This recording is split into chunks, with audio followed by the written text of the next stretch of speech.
I just don't know where I can go. Fun's getting low. Winter is a coming fast and colder than the last. Pity for me, cold as can be. When breezes blow with ice and snow, no wonder then I sing time and again. Welcome to Sparky on Ice, the coldest podcast on the internet. Today is July 14th, 2019, and I've been on ice for 179 days. Well, welcome back to Sparky on Ice, and it's been a little over 2 weeks since the last episode. It's getting more and more difficult to do these during the week, so I'm going to switch to Sundays here because I get a lot more free time on Sundays, and it just gives me a little more time on Saturday night and Sunday morning to get the show prepped and ready to go. I'm also looking at maybe doing a weekly schedule since things are starting to pick up around here, and I tend to forget over the 2 week time period stuff that happens, and I really want to talk about certain things. So I think weekly is going to be a little bit better than the 2 week thing. I found it really frustrating to do every 2 weeks. So hopefully we'll have another show out next week. We'll see. Anyway, a lot has happened since the last episode. I guess I should start with the plane. It finally showed up on July 4th, giving everyone that wanted to get off the ice a true Independence Day. And it was quite a big deal to get the plane in that day. Every single day was worse and worse weather. There were a couple days I thought we were going to go Con 1 on station. We had blowing snow and high winds. There was one day during the storm, I was nearly stuck driving back from the carpenter shop on the hill. Usually that's about a 1 minute drive, but it took me about 15 minutes to make the trip. It was a complete whiteout. I would drive a little and stop, get my bearings, drive a little and stop. At one point I had to sit for about 5 minutes because I could barely see 10 feet. I did finally make it back to the shop, but that was a pretty harrowing experience. I did make a video of the short trip, and I'll put that link in the show notes. But eventually the winds calmed down and the plane was able to make the landing. Like I said, it was July 4th and everyone was happy. We lost 22 and gained 22, so we still have 138 people on station. And then the next day was the 4th of July parade. This is arguably the coldest, shortest, and most southern outdoor 4th of July parade in the world. It was really fun. We had veterans carrying a flag and a banner. They were followed up by a fire truck and an ambulance. Behind them came a color guard with a majorette and her baton. It was a lit baton, and it was kind of cool to watch her spinning her baton. She was actually pretty good. The flags were the green marker flags we use to know where the trails and roads are. And we even had one of the guys dressed up as, I think, a dinosaur or Loch Ness Monster or something like that. We have our own Loch Ness Monster type thing. I'll have to do some research on and figure out what that is. Then we had a marching band of sorts. It consisted of 2 drummers, a trombone, and a trumpet. They tried to play when the Saints go marching in, but due to the cold weather, the valves kept freezing and they couldn't really play any other notes. Even the trombone wouldn't slide, and the guy playing the trumpet said he couldn't do the finger motion, so he just kind of almost got the Saints go marching in. Very interesting. But it was fun and to watch because the National Marching Band is something we don't normally get to see here. And then the waste department made one of their trucks look like one of the early Explorer ships. I forgot the name of it, but it's there. And behind them was the Antarctic Cat Club. They were carrying stuffed cats since we can't have real cats and signs, and it was just, good fun because there's always a dog or a cat club in the parades. And the tech department had a sled that was walking the dog. That's what we call when you leave the wheel chuck under your tires. It drags behind like on National Lampoon's Vacations.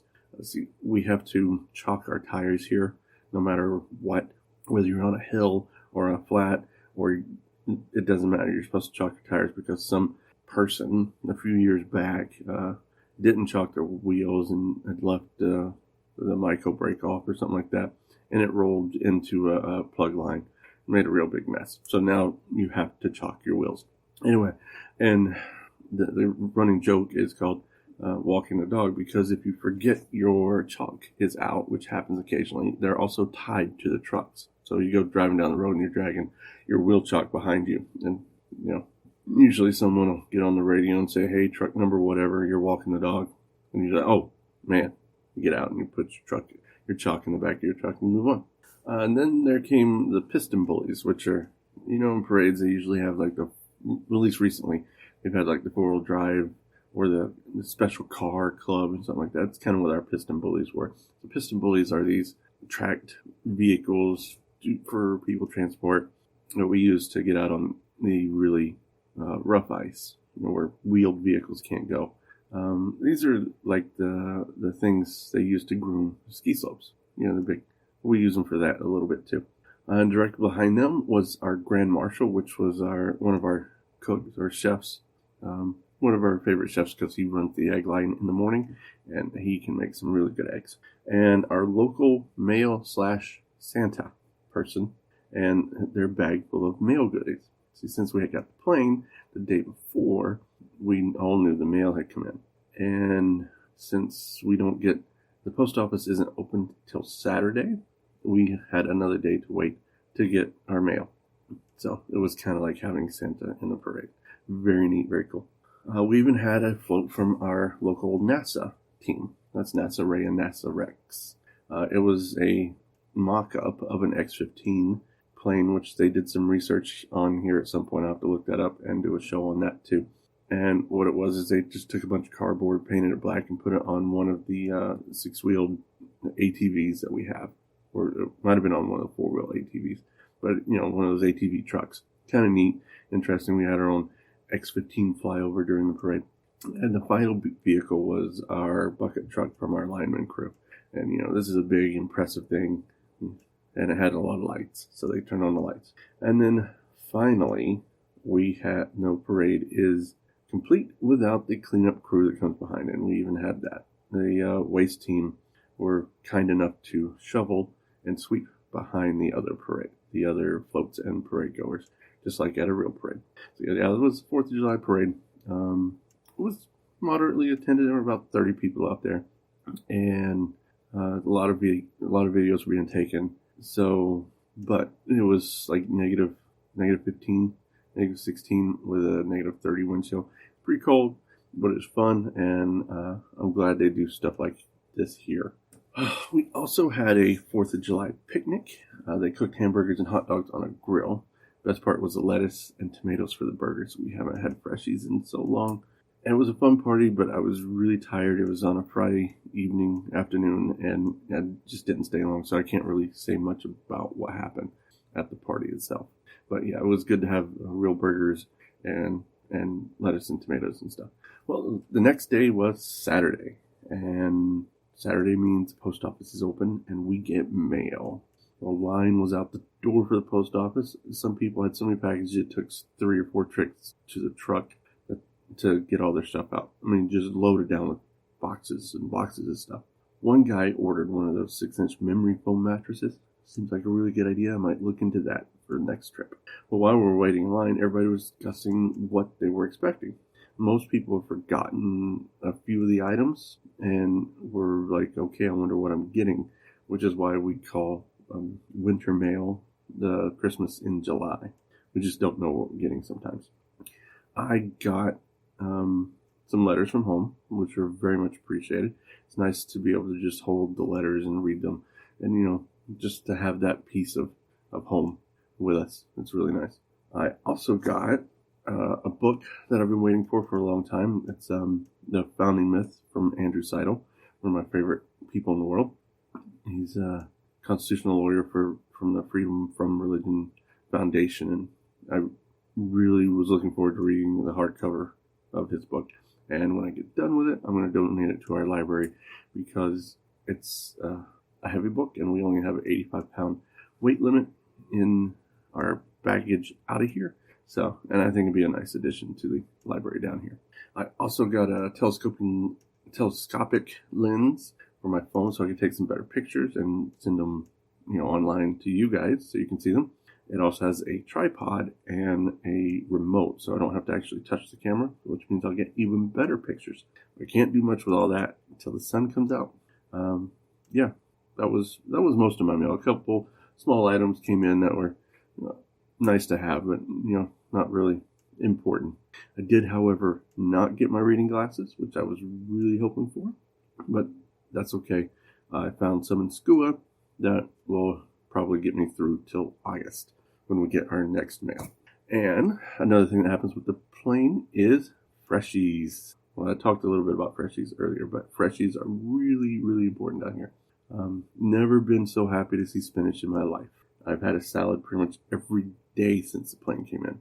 And I don't normally eat a lot of salad stuff. It's kind of like an add-on for me, but the past 2 weeks, yeah, I've been eating a ton of salads and fruits and fresh vegetables. So we get stuff like grapes and oranges, which usually don't last long. We get apples and mushrooms. Oh, we don't get mushrooms down here, or fresh mushrooms anyway. We get canned mushrooms, but not fresh mushrooms, and that's a treat. And all these tend to go quickly. I imagine we got probably another week worth of freshies, and then we'll be done with them, which is sad because I'm going to miss our freshies.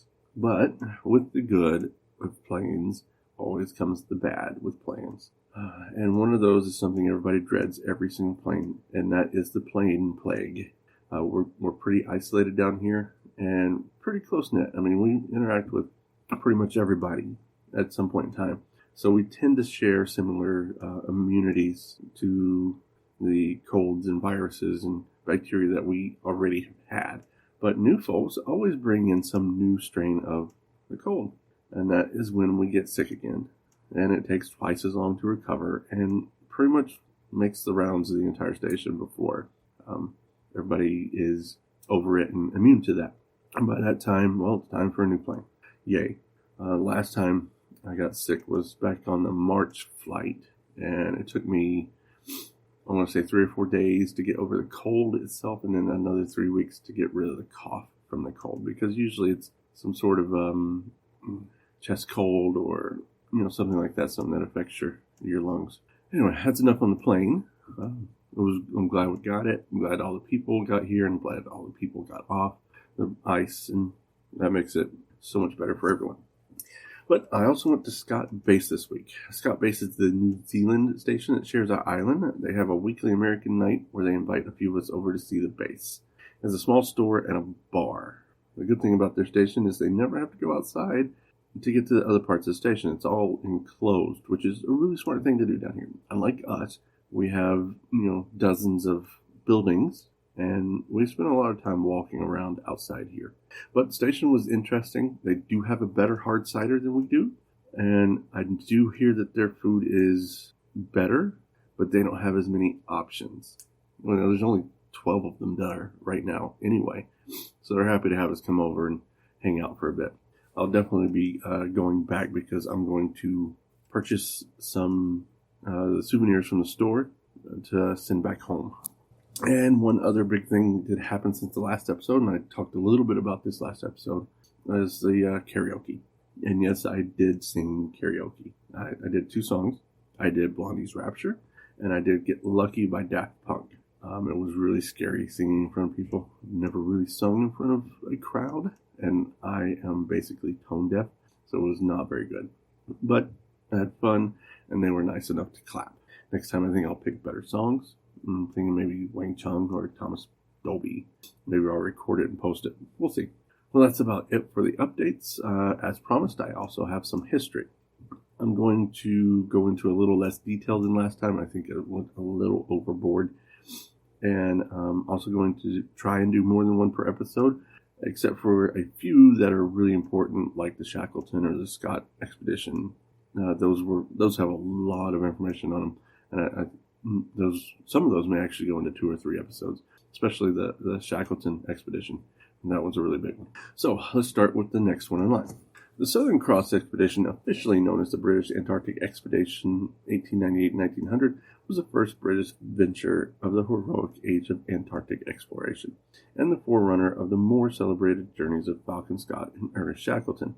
The brainchild of the Norwegian-born half-British explorer and schoolmaster Karsten Borchgrevink, it was the first expedition to winter over on the Antarctic mainland and the first to visit the Great Ice Barrier since Ross's expedition 1839-1843, and the first to effect a landing on the barrier's surface.